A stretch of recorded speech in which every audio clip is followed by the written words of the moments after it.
Hey, what's up everybody? Back with another video. I like to affectionately refer to what I've been doing lately as the sleeve plantation. I've been on the sleeve plantation for quite some time. I got a bunch of nonsense here I'm going to show you. Let me show you what I'm talking about in terms of the sleeve plantation. Things that I've been sorting, trying to get out into the world. That's how I do it. You'll have to work with me. It's a little bit crude here. 2022 Bowman Draft, everyone.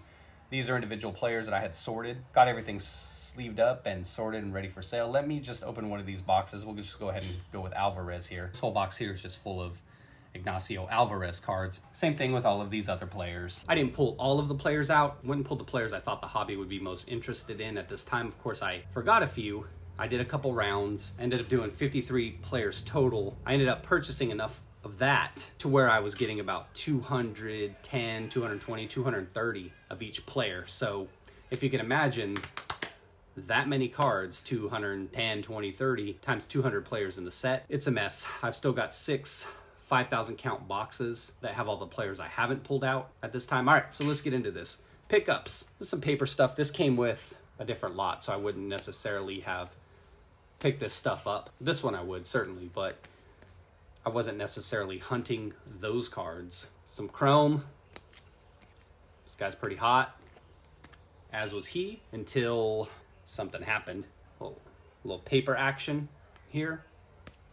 And everything you're going to see individually in this video, these were part of a lot as well.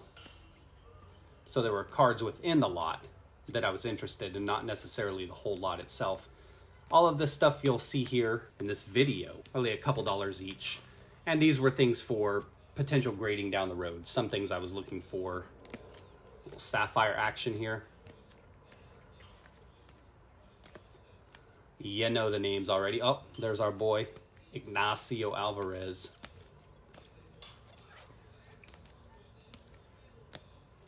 Minis. These cards here that I'm showing you all have grading potential.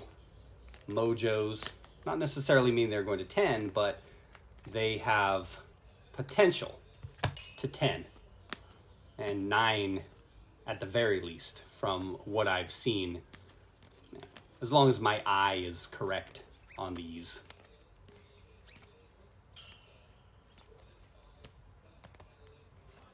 A little bit of chrome base action here, and then get into some refractors. Apparently somebody was into Dre Jameson there, right? Espino. Some Caden Wallace and Jordan Beck refractor lots that I had purchased. This lot coming up here is all autographs. You know, one thing I didn't get a chance to make a video on that I had talked about in the past, maybe more so in the Discord. I was looking at Mojos, right? And this began with when I spent $1,100 or so on a bunch of Mojos from Bowman Baseball. All of the players, they're there. You know them, you love them. Printing plate. Some football action snuck in there. You might see a couple of those. A couple bucks just for that auto. Who? Danny Gray. Who? Again, $5, $6 per auto on these. Stating the obvious, something to keep in mind when you're buying these autos is obviously, if you're trying to grade at some point, you're gonna pay a lot of money to have them graded. So it might be a thing where it would behoove you. Well, refractor Iggy, and you saw in the previous video, I had a couple slabbed autos of his already, 10s, SGC, PSA. So does it make more sense to, had this Brujan auto to Fitty? Does it make sense to just go ahead and pay more money to get a 10 already graded, or a 9, whatever your budget allows for? Would you rather pay 10, 15, 20 bucks for an auto? Or if you could find it, and we're just making up numbers here, 50, 60, 70 bucks for a graded 10. Paper autos here, pro debut. Saw these Darren Baker autos and Conley autos going by. These pro debuts, they actually look really good surface-wise. Very rarely did I see a surface issue with them. So if you're looking at these pro debut autos, kind of a cheap entry point. Obviously, people aren't going to clamor for them as much as they do the chrome and the numbered stuff. But QC-wise, pretty solid. And if you've seen the chrome autos, you know there's a whole lot of nonsense going on there. Same thing here. Bowman Baseball, first paper. Somebody likes Darren Baker as well, apparently. The market caught on, though. I was buying his stuff up. I had the market all to myself, and the market caught up. They figured out he was pretty good, unfortunately. So I haven't been winning a lot of his stuff lately. Tanner McKee, drafted. $4 for that auto. I shifted away from Darren Baker because his prices started to go up a little bit too high. It's always nice when you have the market to yourself until people discover, and you'll notice it because auctions start ending higher and higher and higher. All right, one more stack of numbered cards, Chrome and Sapphire here to get into. Actually, some non-numbered stuff first, just some Sapphire here.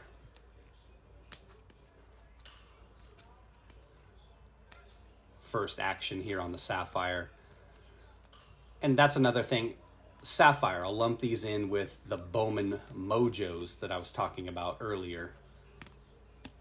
When I was spending a lot of money on 2022 Bowman Baseball Mojos, like I said, $1,100 worth, when those were coming out, you could get the second tier players for $4 or $5 per mojo, maybe $6 or $7.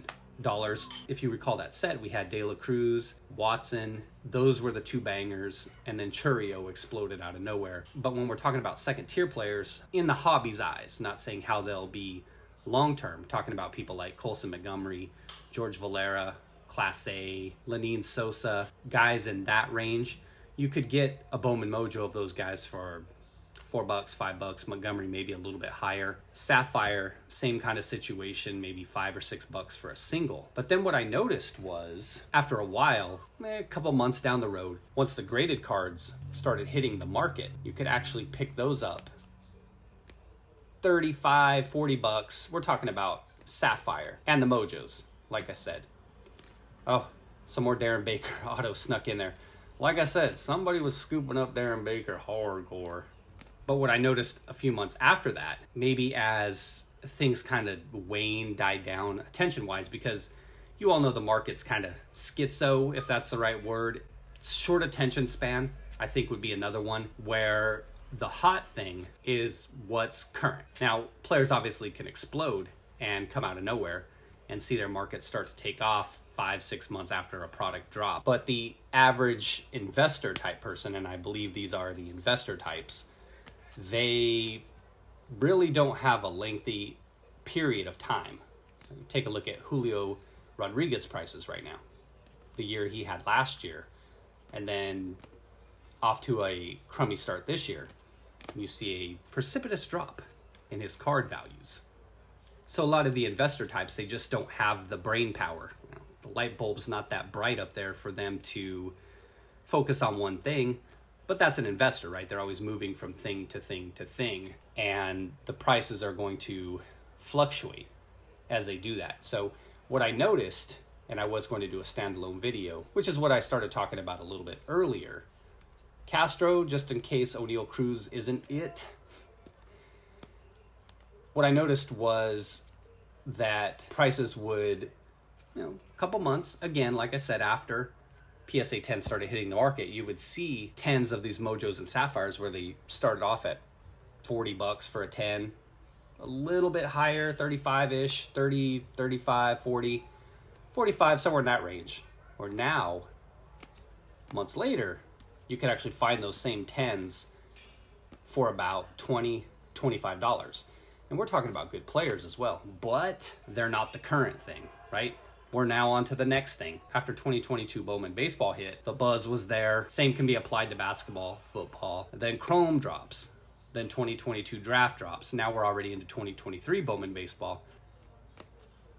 So all of you know this. I'm not telling you anything you don't know. I'm just saying that I've observed it on the graded card side as well.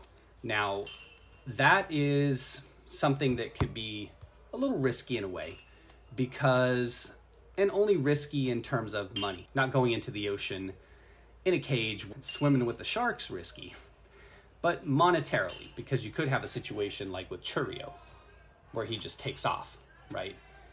I would say more often, or probably way more often than not, you have a situation where, and especially in my case, if I were to have taken that $1,100 I spent on all those Mojos, I don't even know how many I have there, 200, 300 probably. If I were to have just kicked back and just bought PSA 10s instead, kind of waited out the market, then I would be better off because I would have them slabbed already. Like I was saying, every time you see something here as a raw card go by, the obvious, you have to pay to grade the thing.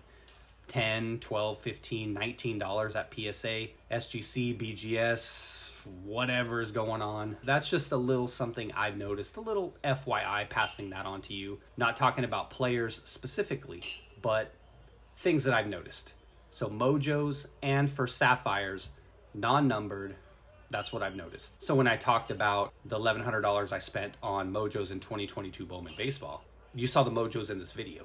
Nowhere near $1,100, maybe a couple $100 total.